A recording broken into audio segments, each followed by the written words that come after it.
Bienvenue sur le podcast J'aime la paperasse, le podcast de l'administratif pour les indépendants.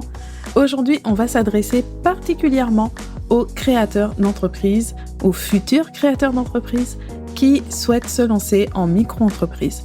Parce que créer sa micro-entreprise, c'est le début d'une grande aventure dans l'entrepreneuriat, même si on parle de micro-entreprise, ça reste une entreprise avant tout. Et quand on démarre, on est toujours à la recherche des bonnes informations, des conseils qui vont nous aider à préparer au mieux notre projet ou à développer notre entreprise. Parce qu'entreprendre, c'est multiplier les casquettes entre notre cœur de métier, gérer notre entreprise, développer l'activité, etc. Donc de quoi bien s'occuper. Et en ce qui concerne l'administratif, ce n'est pas toujours simple de s'y retrouver pour savoir comment créer sa micro-entreprise, où et comment réaliser les démarches, ce que vous aurez à payer, etc. Donc, cet épisode est là pour vous présenter l'essentiel à savoir pour créer votre micro-entreprise en 2023, en tenant compte de tout ce qui a changé ces derniers mois, puisque j'avais déjà diffusé un épisode de ce type en 2021, et il y a eu pas mal d'évolutions sur différents points, donc je me suis dit que ça serait intéressant d'en refaire une version actualisée. Vous retrouverez, comme d'habitude, les ressources dans la description de l'épisode sur j'aime-la-paperasse.com. Donc il y aura des liens pour télécharger gratuitement certaines ressources et pour aller plus loin, le lien vers la formation Objectif Micro-entreprise qui est éligible au CPF. On va en reparler donc à la fin de l'épisode. C'est parti pour l'épisode du jour. Je vous souhaite une bonne écoute. Donc on va commencer par une précision importante, la formalité de création d'une micro-entreprise, ce que l'on appelle aussi la déclaration de début d'activité ou immatriculation. C'est une démarche gratuite. Si vous vous trouvez sur une plateforme qui vous demande des frais pour réaliser cette inscription, c'est qu'il ne s'agit pas d'un site officiel de l'administration, mais d'une société commerciale qui propose généralement des forfaits autour d'une 50aine d'euros. Et attention, parce que beaucoup d'indépendants qui font appel à ces services se rendent compte après qu'en plus, ils ont été abonnés à un service mensuel dont ils n'ont pas besoin puisqu'ils n'en avaient même pas connaissance et ils s'en rendent compte seulement quand ils voient le prélèvement sur leur compte bancaire. Donc c'est toujours embêtant ce genre de mauvaise surprise. La gratuité reste valable quelle que soit l'activité, donc même si vous avez une activité artisanale ou une activité commerciale, donc avec une inscription au registre du commerce et des sociétés. Une exception quand même à connaître, c'est l'activité d'agent commercial qui coûte environ 25 € pour l'inscription au registre spécial des agents commerciaux. Donc ça, la gratuité, ça n'a pas changé, mais il y a une évolution par contre importante en matière de création d'entreprise avec le remplacement des différents centre de formalité des entreprises par le guichet unique qui est géré par l'INPI. Donc l'INPI qui à la base gère la propriété industrielle, donc que l'on connaît surtout pour le dépôt de marque ou encore les brevets. Donc jusqu'à maintenant, jusqu'à décembre 2022, il y avait différentes plateformes officielles pour créer sa micro-entreprise, donc sans compter l'accueil physique des chambres de commerce et d'industrie ou des chambres de métiers de l'artisanat. On avait la plateforme de l'URSSAF, autoentrepreneur.ursaf.fr, qui s'occupait des activités libérales. On avait la plateforme Infogreffe pour les activités commerciales, CFE Métiers pour les activités artisanales, et quand même une première plateforme généraliste qui avait déjà été reprise par l'INPI, qui était Guichet Entreprise. Une précision, entre parenthèses, je parle parfois d'auto-entrepreneur. Le statut d'auto-entrepreneur n'existe plus, ça a été remplacé donc par micro-entreprise ou micro-entrepreneur, mais aujourd'hui, on retrouve encore les deux termes dans le langage courant pour désigner la même forme d'entreprise. On ferme la parenthèse, et donc aujourd'hui, toutes les démarches de création d'entreprise sont centralisées sur un seul portail, le guichet unique, donc à l'adresse formalité.entreprise.gouv.fr. Et ce portail va reprendre en fait toutes les formalités des entreprises. C'est vraiment sa vocation. Ça se fait encore de manière progressive, l'intégration des différentes formalités, mais on peut déjà dire que c'est la plateforme de référence donc pour réaliser la création, la modification ou la cessation des entreprises. Donc voilà pour la démarche de création et pendant qu'on y est, on va enchaîner sur l'ACRE avec un petit changement subtil qu'il y a eu en 2022. Donc avant de voir comment bénéficier de l'ACRE, rappelons déjà en quoi consiste cette aide. Donc l'ACRE, c'est l'aide aux créateurs et repreneurs d'entreprises Il s'agit d'une réduction des cotisations sociales de moitié pendant la première année d'activité. La durée réelle de bénéfice de l'aide peut être inférieure à 1 an parce qu'en réalité, il s'agit plutôt des 4 premiers trimestres civils d'activité. Donc, par exemple, une entreprise créée en mars va avoir droit à 10 mois d'ACRE, de mars à décembre inclus, puisque de mars à décembre, on a bien couvert 4 trimestres civils d'activité.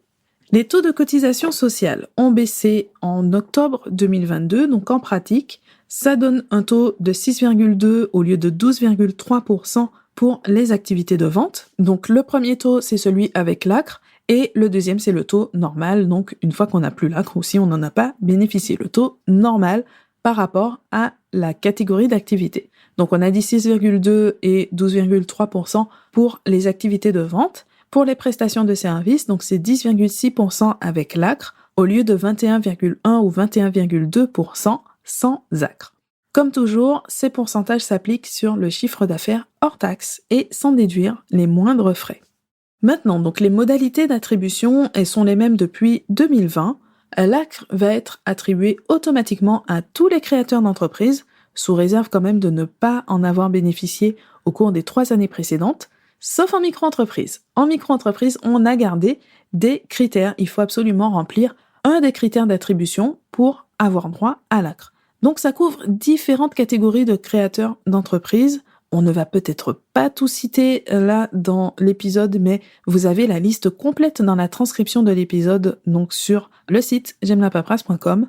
Pour reprendre les principaux, donc on a les demandeurs d'emploi indemnisés, non indemnisés avec des conditions de durée d'inscription. On a les bénéficiaires de certaines aides comme le RSA, mais aussi la prépare, c'est-à-dire l'aide qui est attribuée par la CAF aux jeunes parents qui sont à temps partiel, donc pour compenser ce temps partiel pour un jeune enfant donc de moins de 3 ans. Voilà, pour les grandes lignes.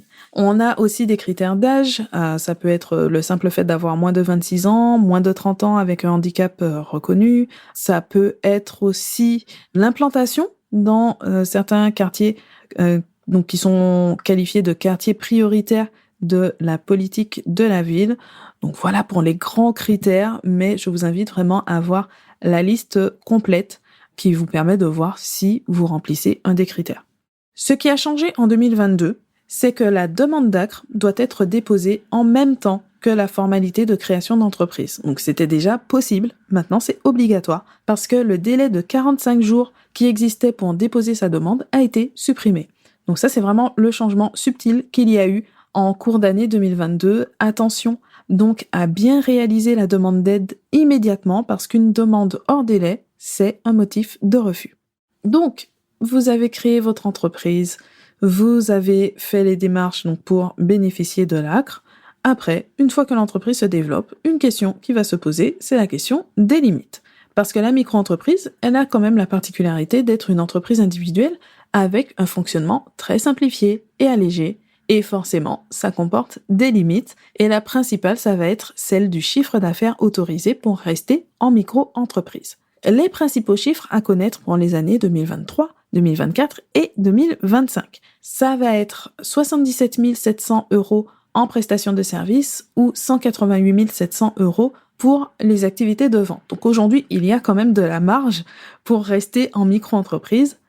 Et deuxième plafond à connaître, c'est celui de la franchise de TVA, donc qui est différent du plafond de la micro-entreprise. On peut être en micro-entreprise et à la TVA.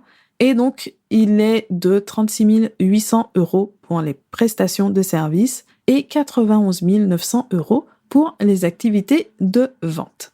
Dans la pratique, il existe différentes règles autour du franchissement des seuils. Donc, pour déterminer à quel moment exactement vous devez obligatoirement changer de régime fiscal, donc quitter la micro-entreprise ou passer à la TVA.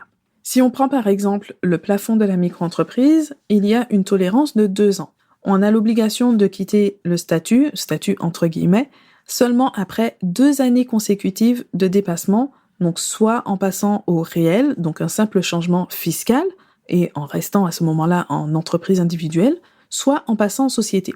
Même chose pour la TVA, il y a une marge de tolérance et en fonction du chiffre d'affaires réalisé, le passage à la TVA peut être immédiat. Donc c'est le cas si vous dépassez 39 100 € en prestation de service ou 101 000 € en activité de vente. Et sinon, si vous restez à l'intérieur de cette marge de tolérance, donc entre les deux seuils, vous devez obligatoirement passer à la TVA seulement après 2 années consécutives de dépassement. Il y a aussi une règle pour adapter le plafond annuel en fonction de la date de création de votre entreprise. Il y a des exceptions, comme toujours. Mais le plus souvent, il faut considérer que le plafond est valable pour une année civile complète et donc calculer un prorata si vous créez votre micro-entreprise en cours d'année. Dans tous les cas, connaître ces seuils, ça vous permet donc de vous alerter quand vous vous en rapprochez pour anticiper, prendre le temps d'analyser votre besoin, faire vos choix et réaliser les formalités. Parce qu'il peut s'agir de grands changements, notamment donc si vous devez quitter la micro-entreprise. Une précision, donc j'ai bien dit que les chiffres étaient valables pour les années 2023 à 2025 parce qu'ils sont réévalués tous les 3 ans. Donc attention à chaque fois à bien prendre le seuil qui correspond à l'année que vous regardez. Donc attention à bien prendre le plafond qui s'applique à l'année que vous regardez à chaque fois. Ensuite, en matière de création d'entreprise, on doit forcément parler du moment pour créer sa micro-entreprise. Grande question. Je ne sais pas qui a dit que le meilleur moment pour commencer c'était hier et que le deuxième meilleur moment c'est aujourd'hui. En tout cas, on dit souvent que le meilleur moment pour se lancer c'est maintenant et d'une façon générale, je suis assez d'accord. Parce que le moment parfait n'arrivera jamais. Le cours de la vie donne toujours une raison de repousser un projet ou une résolution. Quand on dit « je vais me remettre au sport, je vais mieux manger, je vais lire plus souvent, je vais arrêter de fumer, je vais mettre des sous de côté, me reposer, profiter de la vie », quand et on met n'importe quoi derrière. Hein. Vous pouvez mettre l'échéance de votre choix parce qu'on a toujours cette tendance à se fixer un point de départ à un moment précis au lieu de simplement se mettre en action tout de suite. Et c'est un peu pareil pour la création d'entreprise. Parce que on a tous des obstacles, on ne part pas tous du même point dans la vie, mais généralement, ça ne sert à rien d'attendre un moment particulièrement favorable. Par contre, on va nuancer tout ça d'un point de vue stratégique ou purement administratif, ou plutôt en faisant le lien justement avec l'administratif et la stratégie, parce que l'administratif peut avoir un aspect vraiment stratégique. Vu les conséquences financières qu'il peut y avoir derrière, ça vaut le coup de se poser la question. Donc, bien sûr, il y a une question de situation individuelle, mais parfois, le fait d'avancer ou de différer la création de son entreprise juste d'1 mois ou 2, ça fait une différence énorme au niveau des aides qui va se chiffrer parfois en milliers, voire en dizaines de milliers d'euros. Et je n'exagère pas sur ce point. Donc voici quelques pistes qui peuvent vous aider à déterminer le bon moment pour créer votre micro-entreprise. Après, effectivement, ça demande un peu de réflexion pour adapter à votre situation. Donc première chose, il est inutile de créer une entreprise qui n'a pas d'activité. L'administratif, ça reste un support. Et ce qui fait la réalité de l'entreprise, c'est le fait de générer du chiffre d'affaires. Pour générer ce chiffre d'affaires, donc ça veut dire avoir des clients, donc avoir des produits ou des services à leur vendre. Faire les choses en sens inverse, c'est un peu comme acheter les briques pour construire votre maison, alors que vous n'avez pas encore le terrain ni les plans. Donc, bien sûr, vous pouvez décider d'anticiper un peu la création, c'est même parfois souhaitable pour faire les choses tranquillement, mais il faut garder en tête que ce n'est pas ça la base pour développer votre activité. Deuxième chose, la démarche administrative peut être réalisée jusqu'à 1 mois avant le début d'activité et 15 jours après. Donc, ça laisse une certaine marge. Troisième chose, comme on l'a dit précédemment, l'ACRE est accordé par trimestre civil. Donc, en créant votre entreprise plutôt en janvier, avril, juillet ou octobre, donc en début de trimestre civil, vous optimisez l'aide à la création en bénéficiant d'1 à 2 mois supplémentaires de réduction de cotisation sociale. Encore une fois, si possible. Ça ne veut pas dire qu'il faut absolument créer à ces dates-là. Si vous avez des opportunités, ne renoncez pas aux opportunités pour gagner 1 mois d'aide. Ça n'a pas de sens. Ensuite, point suivant, on ne paye jamais de CFE, cotisation foncière des entreprises, pour la première année civile d'activité. Donc, souvent, on va recommander de privilégier une création plutôt en début d'année civile pour optimiser cette exonération, qu'elle dure le plus longtemps possible. En réalité, ce n'est pas forcément un choix judicieux. Ça peut l'être, mais pas forcément. Déjà parce que dans certaines communes, la CFE représente effectivement une charge importante. Parce qu'une petite entreprise peut se retrouver avec une CFE de 500 voire 1000 euros. Mais dans d'autres villes, cette même cotisation s'élève à une petite centaine d'euros. Donc, ce ne sera pas du tout significatif dans la vie de votre entreprise.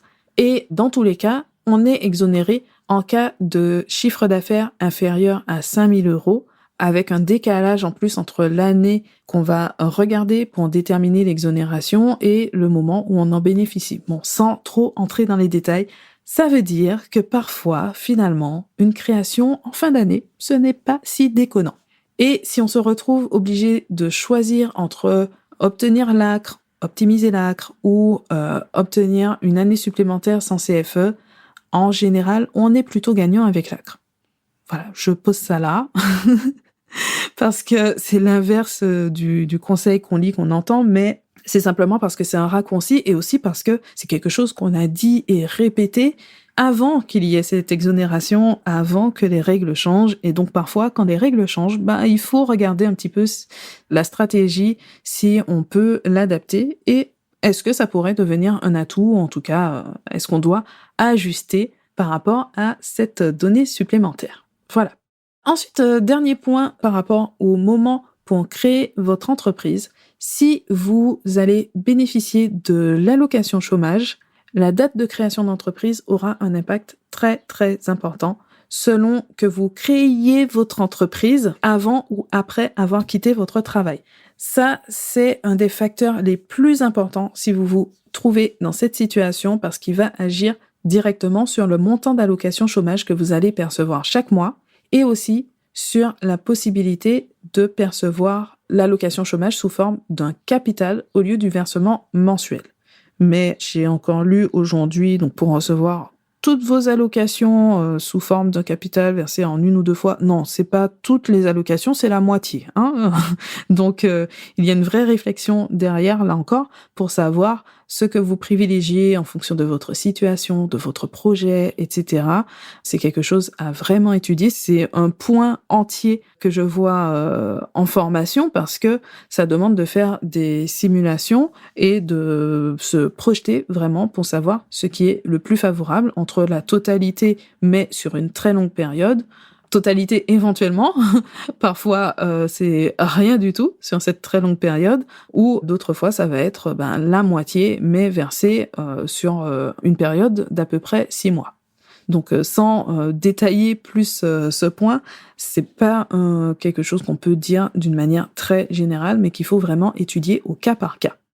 Donc, comme vous voyez, choisir sa date de création d'entreprise, c'est une décision stratégique en fonction de votre situation personnelle et de vos projets, et il est inutile de se précipiter. Ensuite, dernier point, j'aime bien finir sur une note positive parce que c'est tellement rare en matière d'administratif. Donc, on termine avec le droit à la formation. Parce qu'aujourd'hui, encore, trop d'indépendants ignorent qu'ils ont des droits à la formation et en plus, les prises en charge sont parfois vraiment intéressantes. Même si ces derniers temps, on est plutôt sur une tendance à la baisse, mais avec un peu de chance, ça va remonter un peu et ça reste un bon coup de pouce quand même à connaître dans tous les cas. Donc, parmi les différentes possibilités de financement de formation, il y en a 2 à connaître impérativement. La première, c'est le CPF, le compte personnel de formation, et la deuxième, les fonds de financement spécifiques aux indépendants. Donc le CPF, aujourd'hui, normalement, tout le monde connaît un peu avec le nouveau système, bon, nouveau entre guillemets, ça date de 2019, mais on reprend quand même quelques éléments.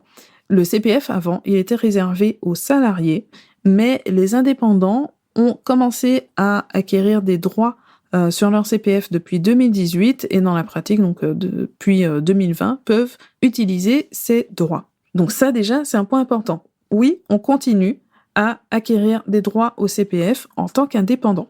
Ce qu'il faut absolument savoir, c'est que le CPF s'est donc largement simplifié pour le secteur privé grâce à la plateforme Mon Compte Formation, donc ce fameux changement de 2019. Malheureusement, pour les fonctionnaires, Ça n'a pas changé. Il y a toujours le CPF en heure et on passe toujours par l'employeur, on a toujours des conditions un peu compliquées, mais c'est quand même possible. Ça fonctionne moins bien, mais ça fonctionne. Bon, bref. Il n'y a plus d'intermédiaire donc entre le stagiaire, donc la personne qui suit la formation, et l'organisme de formation, et tout se fait en ligne, en quelques clics, ce qui rend la procédure du coup beaucoup plus simple et rapide qu'avant.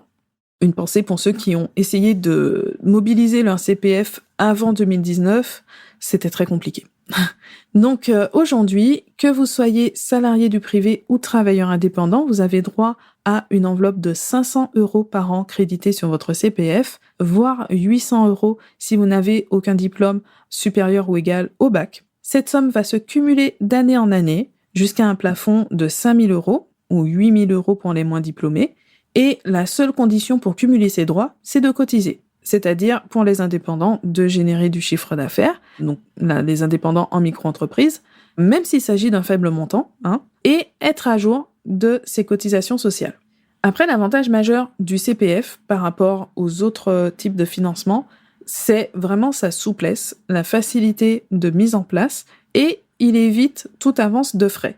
Si le montant de la formation est entièrement couvert par vos droits, avec un éventuel abondement, donc un complément versé par Pôle emploi par exemple, ou par votre employeur aussi en fonction de votre situation, vous vous occupez juste de vous inscrire et de suivre la formation. Et voilà, comme c'est en ligne, c'est très simple. Et derrière, c'est la Caisse des dépôts qui va régler directement l'organisme de formation à votre place. Attention quand même, un bémol que je suis obligée de faire, ce principe de prise en charge totale est remis en question en 2023. C'était dans les annonces de début d'année, c'est toujours dans les cartons en juin 2023, donc au moment où j'enregistre cet épisode. Le gouvernement envisage d'imposer un reste à charge qui serait de 30% sur les formations financées par le CPF, qui ne serait pas applicable pour les demandeurs d'emploi. Donc c'est toujours dans les tuyaux, c'est une affaire à suivre de près. Forcément, c'est assez controversé parce que ça va un peu à l'encontre de l'esprit du CPF. Voilà, donc pour l'instant, on attend d'avoir des précisions là-dessus pour savoir si ça sera appliqué ou pas. Parce qu'il y a déjà la loi, en fait, donc le premier cadre a déjà été acté, mais il n'y a pas encore de décret d'application et il n'y a pas encore non plus de vraies négociations. Donc pour l'instant, on attend. Mais ça veut dire donc que si vous êtes dans cette perspective d'utiliser votre CPF prochainement, peut-être qu'il ne faut pas tarder au cas où cette mesure passerait effectivement en cours d'année 2023 parce que parfois on voit les changements comme ça arriver très vite avec des décrets qui entrent en vigueur dès le lendemain. Donc si vous avez déjà ce projet, n'attendez pas qu'il passe éventuellement. Pour vous décider, ça serait dommage. Ensuite, donc, la prise en charge spécifique aux indépendants, les fonds d'assurance formation, qu'on appelle les FAF, ça fonctionne différemment. Donc, contrairement au CPF, il s'agit d'une enveloppe annuelle par année civile qui ne se cumule pas d'une année à l'autre. Donc, tous les droits inutilisés sont définitivement perdus au 31 décembre de chaque année. Les montants de prise en charge sont très variables avec des plafonds pouvant dépasser les 2 000 €. Mais ce montant va dépendre du barème fixé chaque année par le financeur. Comme je disais, bon là, on est plutôt sur une tendance à la baisse sur ces 2 dernières années. Mais donc ça dépend du financeur, de ses barèmes, de votre activité principale qui va être représentée par votre code APE et c'est à peu près la seule incidence de ce code, donc le code d'activité principale de votre entreprise. Ça dépend du type de formation, de sa durée, les modalités de formation, si c'est à distance, en présentiel, etc.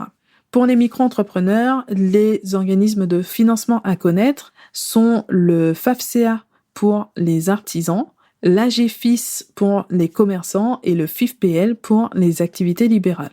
Si vous n'avez aucune idée de comment on écrit tout ça, allez voir sur le site avec la transcription, parce que bon, les sigles comme ça, c'est toujours un peu barbare.